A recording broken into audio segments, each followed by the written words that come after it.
Hello everyone, welcome to my channel Anvi Classes. Today I will teach you about Kingdom Animalia. तो animalia मतलब क्या होते हैं?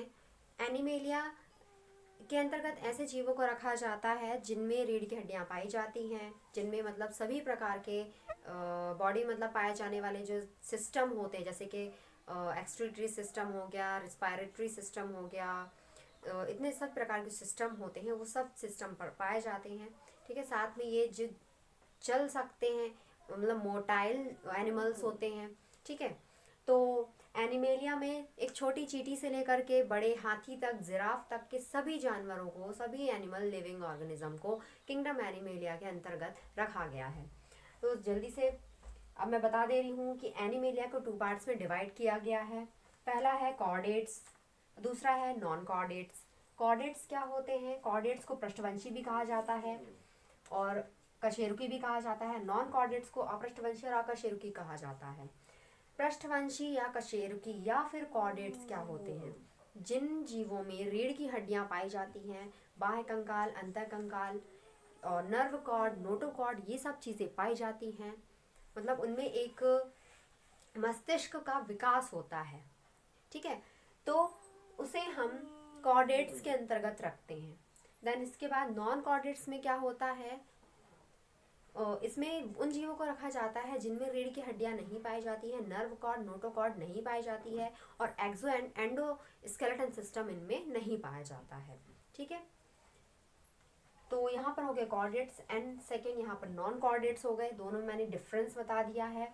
अब जल्दी से ये बता दे रही हूँ कि कॉर्डेट्स को 5 वर्गों में बांटा गया है, नॉन कॉर्डेट्स को 8 संघों में बांटा गया है। ठीक है, याद रखिएगा, कॉर्डेट्स को 5 वर्गों में और नॉन कॉर्डेट्स को 8 संघों में बांटा गया है। ठीक है, तो 5 वर्ग अब उसके कौन से हैं?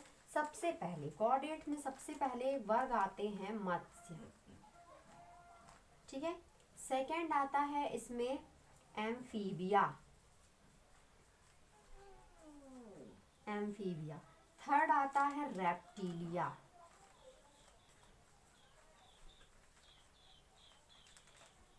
फोर्थ आता है यहाँ पर पक्षी वर्ग।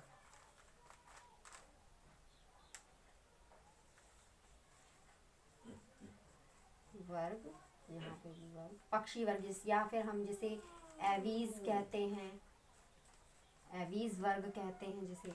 एंड फिफ्थ यहाँ पर आता है मैमेलिया। ठीक है, मैमेलिया। ये बहुत ही बेसिक चीज़ें हैं, यदि आपने इसको अच्छे से समझ लिया तो आपको आगे चल के कोई परेशानी नहीं होगी। ठीक है, फिर जैसे अब यहाँ पर है कॉर्डेट्स, कॉर्डेट नॉन कॉर्डेट्स यहाँ पर दिए हैं, तो इनको बांटा गया है 8 संघों में। ठीक है, 8 संघों में बांटा गया है। सबसे पहले यहाँ पर आते हैं प्रोटोजोआ। क्या आते हैं? प्रोटोजोआ। सेकंड फिर यहाँ पर आता है पॉरीफेरा। थर्ड आता है सीलेंट्रेटा।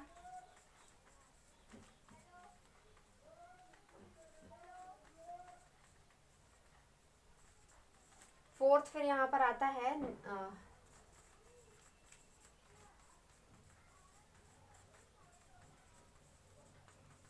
निमेटोहेलमिन्थीस। ठीक है, क्या आता है? निमेटोहेलमिन्थीस। फिर यहाँ से निमेटोहेलमिन्थीस को 2 पार्ट्स में डिवाइड किया गया है।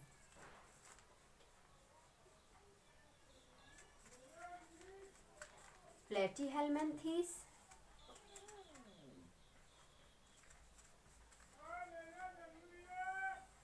प्लेटीहेलमिन्थीस एंड बी यहाँ पर आता है एस्केहेलमिन्थीस।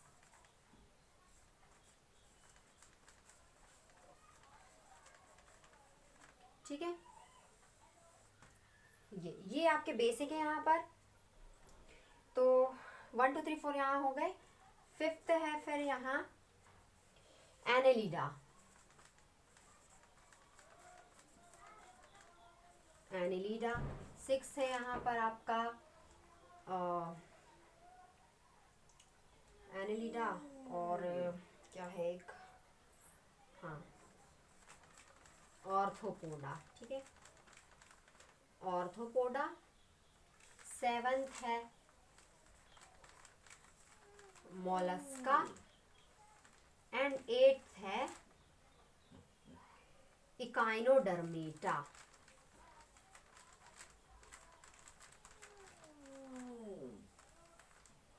इकाइनोडर्मेटा, ठीक है। तो ये आपके यहाँ पर है क्लासिफिकेशन, यहाँ पर दिया है। कॉर्डेट्स को 5 वर्गों में बांटा गया है, नॉन कॉर्डेट्स को 8 संघों में बांटा गया है, ठीक है। तो अब इनकी हर वर्ग और संघों की मैं यहाँ पर एक आपको स्पेसिफिक कमेंट यहाँ पे मतलब मैं आपको बताने वाली हूँ, ठीक है।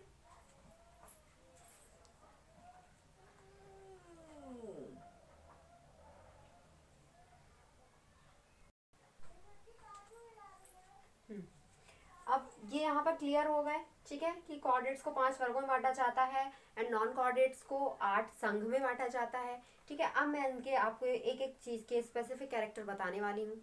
तो सबसे पहले हम यहाँ से शुरुआत करेंगे मत्स्य वर्ग, ठीक है। मत्स्य वर्ग में क्या आते हैं? मत्स्य, हिंदी मीनिंग सब समझते हैं। मत्स्य मतलब जितनी भी फिश होती हैं, जितनी भी फिश होती हैं वो मत्स्य वर्ग के अंतर्गत आती हैं, ठीक है। फिश की मेन बात क्या होती है कि उनमें श्वसन के लिए, रेस्पायरेशन के लिए उनमें गिल्स पाए जाते हैं एंड उनकी जो बॉडी में जो लाइनिंग होती है ना, जैसे फिश बनी रहती है, यहाँ बनाती हूँ मैं, ये ऐसी फिश जैसे बनी हुई है, ठीक है। जैसे यहाँ पे फिश बनी, तो इनके बॉडी में जो ऐसी लाइनिंग होती है वो क्या होती है? धारा रेखित होती है, ठीक है। कैसी होती है? धारा रेखित होती है। और इनके जैसे यहाँ पे ऐसे फिन्स होते हैं, ठीक है। और ये यहाँ पे इनकी जो टेल होती है, तो ये पूरी इनकी जो बॉडी होती है वो धारा रेखित होती है, ताकि पानी के बहाव के कारण जितनी भी फिशेज होती हैं पानी के बहाव के कारण वो बहती ना चली जाएं, है ना। कभी आपने ये तो नहीं देखा कि इंसान यदि डूब रहा है पानी में तो इंसान यदि डूब रहा है, कोई जानवर डूब रहा है तो वो डूब जाता है, लेकिन मछलियाँ तो 24 घंटे 12 महीने पानी में रहती हैं। पानी के बिना उनका जीवन ही नहीं है, फिर भी वो पानी में जिंदा कैसे रहती हैं, है ना। तो पहली बात तो जो अभी बता दिया, इनकी बॉडी में जो ऐसी लाइनिंग होती है ना, तो वो क्या होती है? धारा रेखित होता है पहली बात तो इनका शरीर। और इनके जो फिन्स होते हैं वो पीछे की तरफ ऐसे स्विंग करते, तैरने में मदद करते हैं, ठीक है। और इनकी जो आइज होती है, आइज में इनकी क्या होती है? आंखें खुली होती है, बिल्कुल गोल होती हैं आंखें और खुली हुई आंखें रहती हैं। और इनकी आंखों में झिल्ली पाई जाती है, ठीक है। तो उस झिल्ली के कारण पानी जो होता है इनकी आंखों के अंदर नहीं जा पाता और पानी में ये अपने शिकार को या जितने भी अपने एनिमी हैं उनको देख सकती हैं, ठीक है। और गिल्स तो बता ही दिए, यहाँ पे साइड में यहाँ पे ऐसे गिल्स होते हैं ना, साइड में गिल्स होते हैं जो पानी को अंदर लेते हैं और पानी में घुली हुई ऑक्सीजन को अंदर लेते हैं और बॉडी के अंदर जो CO2 होती है उसको बाहर कर देते हैं, ठीक है। तो यहाँ पर ये मत्स्य वर्ग का था। फिर सेकेंड यहाँ पे एम्फीबिया वर्ग। एम्फीबिया वर्ग में क्या होते हैं? एम्फीबिया वर्ग की मुख्य खास बात ये होती है कि एम्फीबियंस जो होते हैं उनके जो एनिमल्स होते हैं, जैसे कि कछुआ हो गया, टर्टल, क्रोकोडाइल हो गया, एंड सबसे सबसे नॉर्मल हम देखते हैं जैसे फ्रॉग, ठीक है।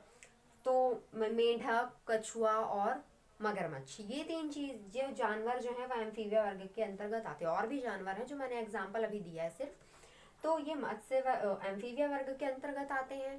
तो एम्फीबिया वर्ग में क्या होता है कि इनमें एनिमल्स जो होते हैं वो ज़मीन पर भी रहते हैं और टाइम पड़ने पर पानी में भी रहते हैं, ठीक है। तो इनमें जो श्वसन होता है वो श्वसन इनमें 2 प्रकार का होता है, जलीय श्वसन भी होता है और स्थलीय श्वसन भी होता है। स्थल में जब मतलब जमीन में जब वो श्वसन करेंगे तो वो फेफड़ों से करेंगे, ठीक है, फेफड़ों से श्वसन करेंगे।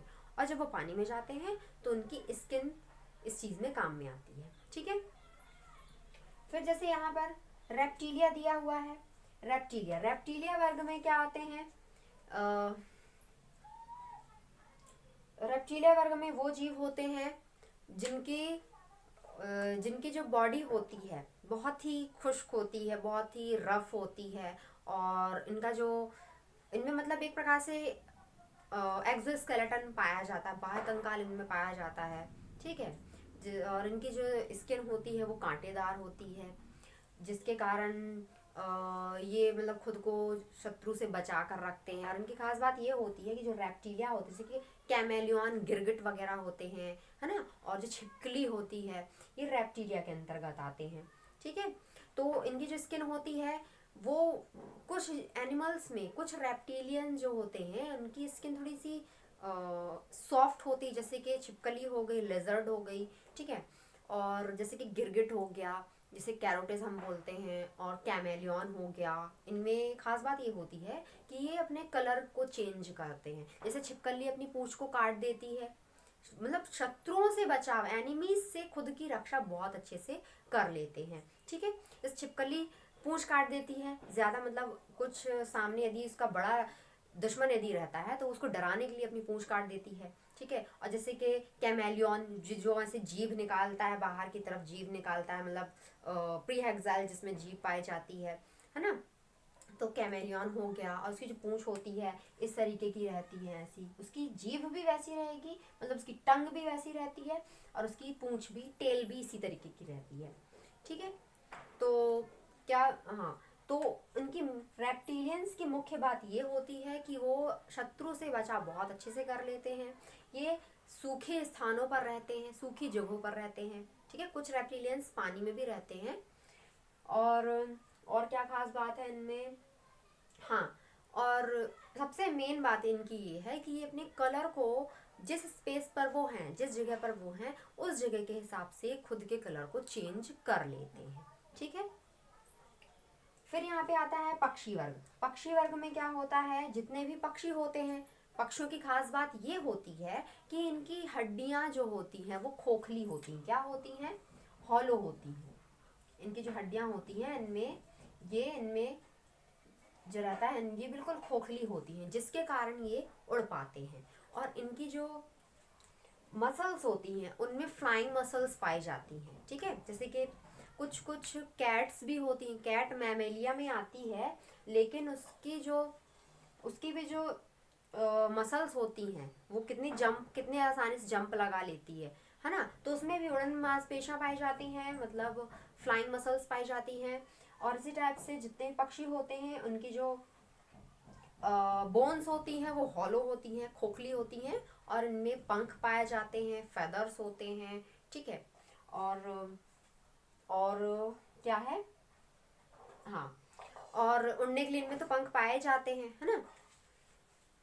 और फिर नेक्स्ट यहाँ पर फिर दिया है जैसे, हाँ, इसका एक ये है कि हाँ, अंडे देते हैं, ठीक है, ये बात आप याद रखिए। मत्स्य हैं वो भी अंडे देंगी, एम्फीबिया वो भी अंडे देते हैं, रेप्टिलिया भी अंडे देते हैं। और पक्षी वर्ग जो होते हैं, पक्षी वर्ग भी अंडे देते हैं। आपने सभी चिड़ियों के अंडे ही देखे हैं। और हाँ, एक बात ये याद रखिएगा कि मत्स्य वर्ग जो होती है, मत्स्य वर्ग में सिर्फ ब्लू व्हेल होती है जो कि अंडे नहीं देती, वो अपने समान जीवों को जन्म देती है, ठीक है। फिर यहाँ पर है, फिफ्थ है मैमेलिया। मैमेलिया क्या होते हैं? मैमेलिया सबसे अलग होते हैं, जिसे हम स्तनी वर्ग कहते हैं, ठीक है। इनके बॉडी में, मतलब टेम्परेचर से लड़ने के लिए, टेम्परेचर से सुरक्षा के लिए इनकी स्किन 2 लेयर्स की होती है, डर्मिस एंड एपिडर्मिस, ठीक है। और इनके स्किन में हेयर्स पाए जाते हैं, ठीक है, और ये अपने समान जीवों को जन्म देते हैं, ठीक है। जैसे कि चमगादड़ हो गया, बैट चमगादड़ हो गया, डॉग हो गए, डॉग, कैट, और ह्यूमन बींग्स, ठीक है। तो ये यहाँ पर थे आपके, यहाँ पर ये कॉर्डेट्स के, जो जिनके मैंने बेसिक कैरेक्टर्स आपको बता दिए, ठीक है। फिर हम जल्दी से बात करते हैं नॉन कॉर्डेट्स की। ये बहुत ही मतलब अमेजिंग है, ये बहुत ही अमेजिंग तरीके का है ये। तो आपको बहुत ही आसानी से बिल्कुल याद हो जाएगा यदि किसी ने पूछ लिया। या अधिकतर आप लोग ध्यान रखिएगा, जैसे 11 12 तो हमने निकाल दी, लेकिन जब हम कॉलेज पे जाते हैं, कॉलेज में जब जाते हैं ना, तो सबसे पहले हमको क्लासिफिकेशन से ही स्टार्टिंग करनी होती है। तो क्लासिफिकेशन की स्टार्टिंग करने के पहले ही आप ये चीज़ों को पढ़ लीजिए, और इसी से ही वाइवा पूछे जाते हैं, ठीक है। जो बीएससी वगैरह करते हैं ना, जो जूलॉजी लेते हैं आप, ठीक है, तो इसी में से ही, मतलब ये बेसिक कैरेक्टर्स ही सबसे पहले पूछेगा वाइवा में। चाहे आप साइंस का कुछ भी पढ़े, आप क्लासिफिकेशन पढ़ रहे हैं तो क्लासिफिकेशन में आपको सबसे पहले यही चीज़ पूछी जाएगी, ठीक है।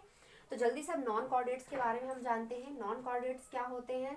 अभी मैंने बता दिया था, जिनमें रीढ़ की हड्डी नहीं पाई जाती है, बाह्य कंकाल और अंतः कंकाल किसी भी अवस्था में नहीं पाया जाता है, उसे हम नॉन कॉर्डेट्स कहते हैं। और ये जीव रेंग के चलते हैं, ठीक है, और अपने पैरों पर नहीं चलते हैं। फिर सबसे पहले अब यहाँ पर आता है जैसे प्रोटोजोआ। प्रोटोजोआ में क्या आते हैं? अमीबा, पैरामीशियम, यूग्लिना, अमीबा,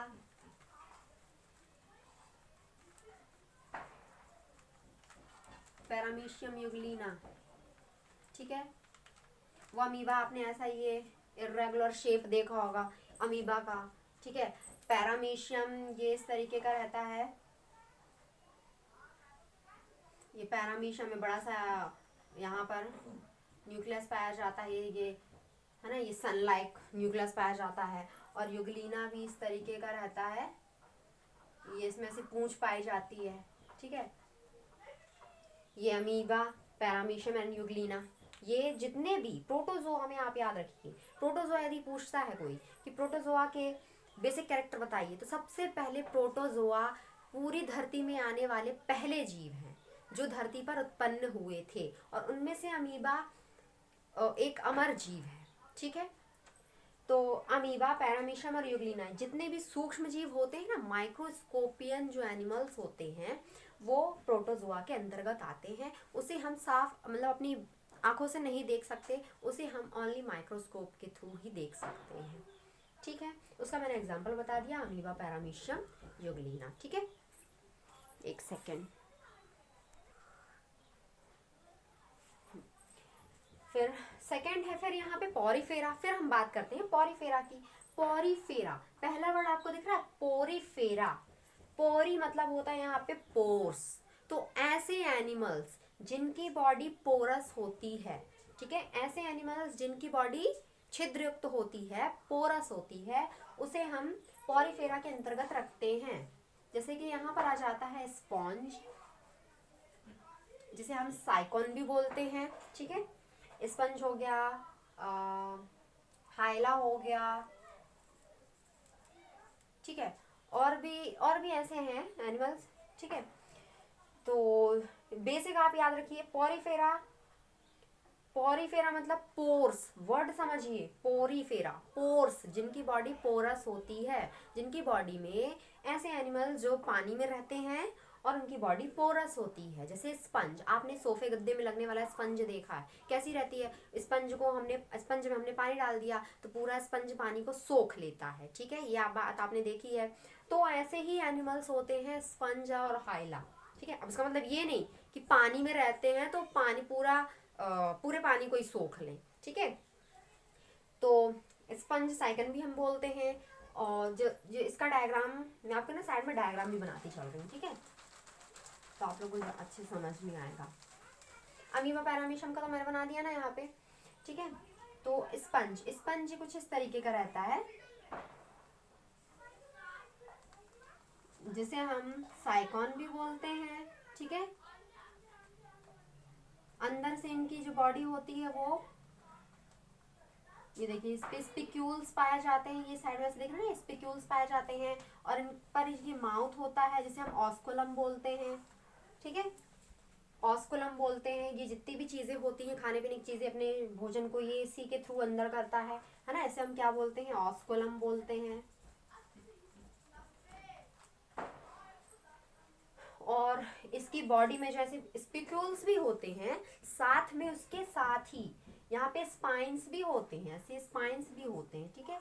ये स्पाइंस और ये जो इसी जगह में क्या होते हैं, होल्स भी होते हैं, छिद्र भी होते हैं, पोर्स भी होते हैं। तो जिसके थ्रू क्या होता है, पानी क्या किया जाता है, अंदर लिया जाता है, ठीक है। जो कि उसके पूरे कैनाल सिस्टम में, इसके जो अंदर जो सिस्टम होता है उसको अपन कैनाल सिस्टम बोलते हैं। इस पूरे कैनाल सिस्टम में हर जगह पानी चला जाता है। उसके बाद जहाँ जहाँ उसकी ज़रूरत होती है तो वहाँ वहाँ काम हुआ, और उसके बाद फिर ऑस्कुलम के थ्रू पानी बाहर कर दिया जाता है, ठीक है। तो यहाँ पर पोरीफेरा बता दिया मैंने, और उसका ये उदाहरण यहाँ पर मैंने बना दिया साइकन, ठीक है। फिर अब सीलेंट्रेटा जैसे दिया है, सीलेंट्रेटा क्या है, सीलेंट्रेटा, सीलेंट्रेटा मतलब टेट्रा, जिसमें क्या होते हैं, टेंटिकल्स पाए जाते हैं। टेट्रा वर्ड से याद रखिएगा, टेंटिकल्स। ऐसे एनिमल्स जिसकी बॉडी में टेंटिकल्स पाए जाते हैं, उसे हम क्या बोलते हैं, सीलेंट्रेटा के जीव कहते हैं, ठीक है। सीलेंट्रेटा के अंतर्गत क्या आ जाते हैं, हाइड्रा आता है सीलेंट्रेटा के अंतर्गत। सीलेंट्रेटा के अंतर्गत क्या आता है, हाइला आता है, ओबेलिया आता है, सॉरी हाइड्रा, हाइला हाइला वाला हाइड्रा, ओबेलिया, जेलीफिश। जेलीफिश तो सबने देखी है, इस तरीके की रहती है ना। ये ऐसी जेलीफिश रहती है, ऐसे टेंटिकल्स निकले रहते हैं ना, इस तरीके के टेंटिकल्स निकले रहते हैं।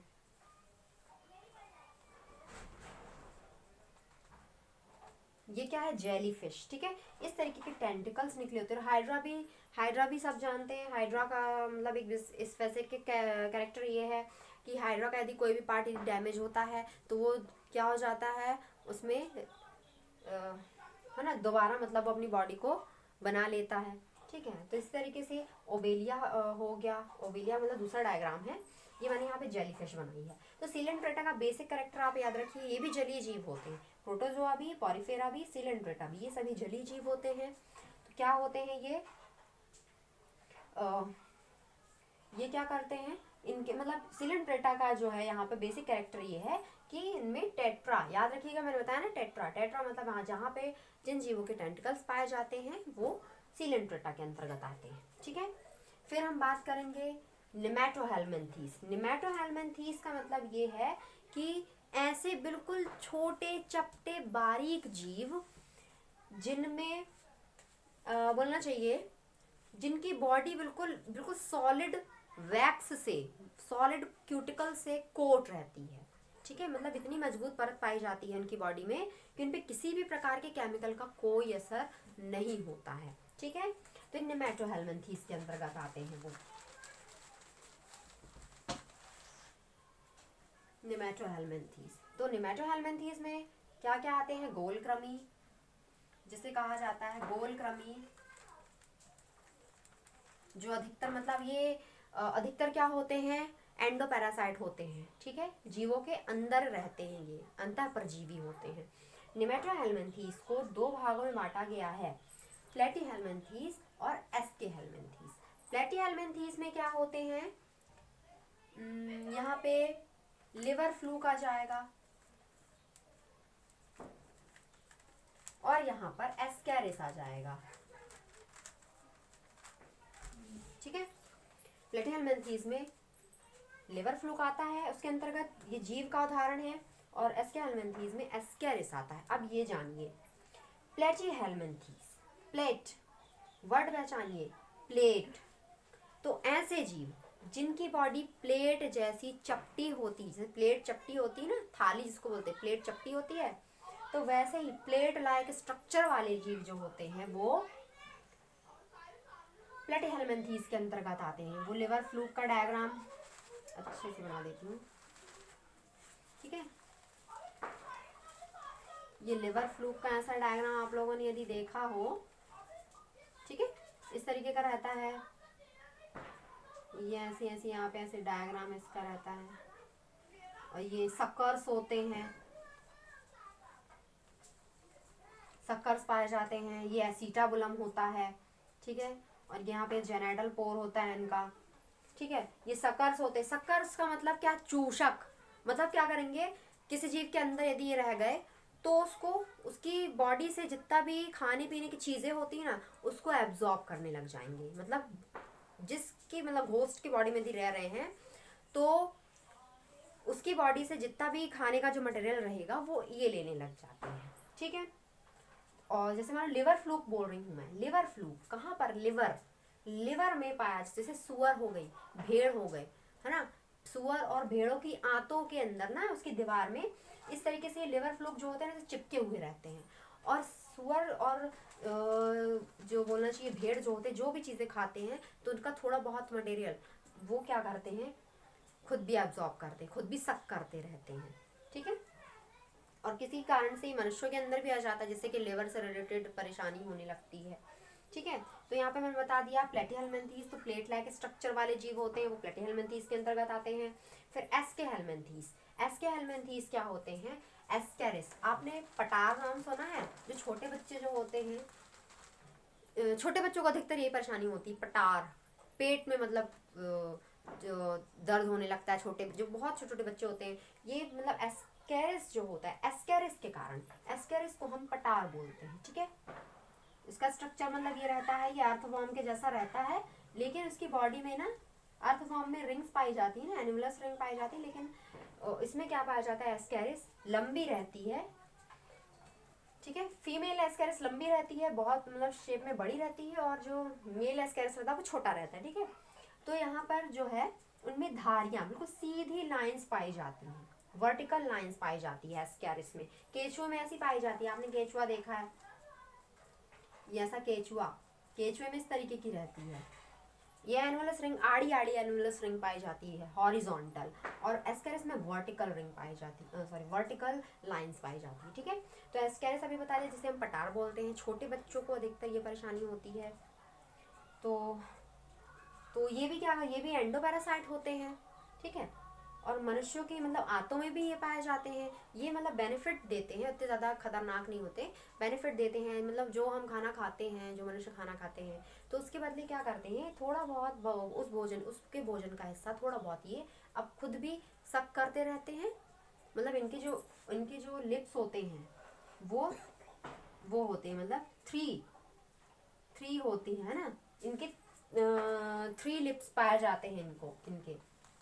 तो इस 3 लिप्स के थ्रू क्या करते हैं, ये मनुष्य में जो खाना जो होता मतलब बनता रहता है, भोजन जो पचता रहता है, तो उसका थोड़ा बहुत हिस्सा खुद भी लेते हैं, और बदले में क्या करते हैं, उनको एंजाइम्स प्रोवाइड कराते हैं। एंजाइम्स प्रोवाइड कराने का मतलब क्या है, एंजाइम्स मतलब खाना जो हमारा पचता है ना, तो मतलब एक रात मतलब 6-7 घंटे के अंदर अपना खाना पच जाता है। यदि मान लो ये हमारे अंदर ना रहे, ठीक है, ये हमारे अंदर यदि नहीं रहते हैं, तो क्या होगा, हमारा जो भोजन है वो एक बार का खाया भोजन वो 50 सालों में पचेगा। मतलब भोजन पचना कितनी धीमी प्रक्रिया है। ठीक है, तो एस्केरिस होने के कारण क्या होने लगते हैं, हमारी जो पाचन प्रक्रिया होती है, एंजाइम्स हमको बदले मिल रहे हैं, तो इसके कारण में जो पाचन प्रक्रिया होती है वो सही हो जाती है। ठीक है, और पाचन प्रक्रिया मतलब तेज हो जाती है। तो ये आपको दोनों में यहाँ पे डिफरेंस पता चल गया, केचुए और एस्केरिस में। ठीक है, तो कंफ्यूज मत होइएगा। अब जैसे यहाँ पर दिया, अब हम आते हैं एनिलिडा, सेराटोपोडा, मोलस्का, एकानोडर्मेटा। जल्दी से एनिलिडा, अब भी मैंने केचुआ बनाया था ना। एनिलिडा ऐसे जीव जिनमें एनुअलस रिंग पाई जाती है, जिन जीवों में मेटामेरिज्म पाया जाता है।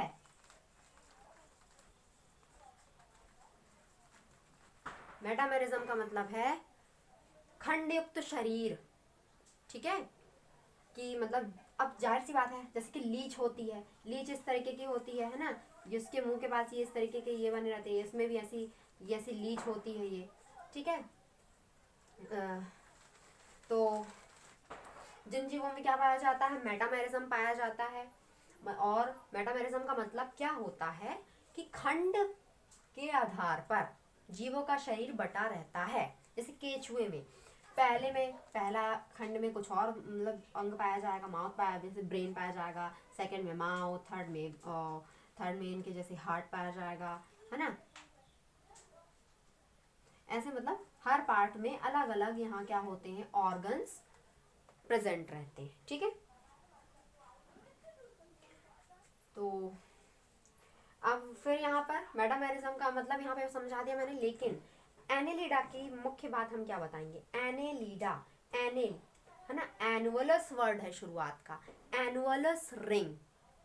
ठीक है, एनुअलस रिंग, तो ये रिंग पाई जाती है। जैसे हमारे फिंगर्स आपने देखिए, फिंगर्स में ये ऐसे सर्कल पाए जा रहे हैं ना, और हमारी ऊपर से बस ये नहीं कि हमारी उंगलियां बटी हुई हैं, ये अपनी फिंगर्स दिख रही है, फिंगर्स में जो रिंग पाई जाती है, हाफ रिंग जो पाई जा रही है, तो ऐसी रिंग किस में पाई जाती है, जितने भी एनेलिडा के अंतर्गत जीव आते हैं उनमें पाई जाती है। ठीक है, तो एनुलस रिंग जिनमें पाई जाती है वो एनेलिडा के अंतर्गत आते हैं, जैसे केचुआ। फेरिटेमा पॉस्थोमा हम इसे बोलते हैं। ठीक है, केचुआ लिख दे रही हूँ मैं, अर्थवॉर्म। और